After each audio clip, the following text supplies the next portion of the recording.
పిల్లలు తప్పు చేస్తున్నారు అంటే పిల్లలది కాదు, పెద్దవాళ్ళది.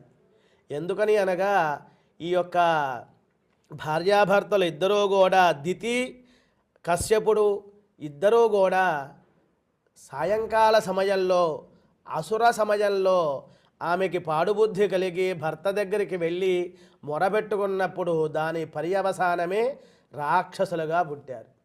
కాబట్టి పిల్లలు తప్పు చేసినా వాళ్ళది కొన్ని దోషాలు ఉన్నా పెద్దవాళ్ళుగా తల్లిదండ్రులకు కూడా దోషాలు ఉంటాయి అని చెప్పటానికే మనకి ఈ కథ ఉపయోగపడుతోంది. ఏషమాంత్వత్కృతే విద్వన్ కామ అత్తాసరాసన దునోతి దీనాం విక్రమ్య రంభామివ మతంగజ. సూర్యాస్తమయం అవుతోంది. ఈ సమయంలో పరమశివుడు నందీశ్వర చండీశ్వర ప్రమద గణాధిపతులతో భూత గణాధిపతులతో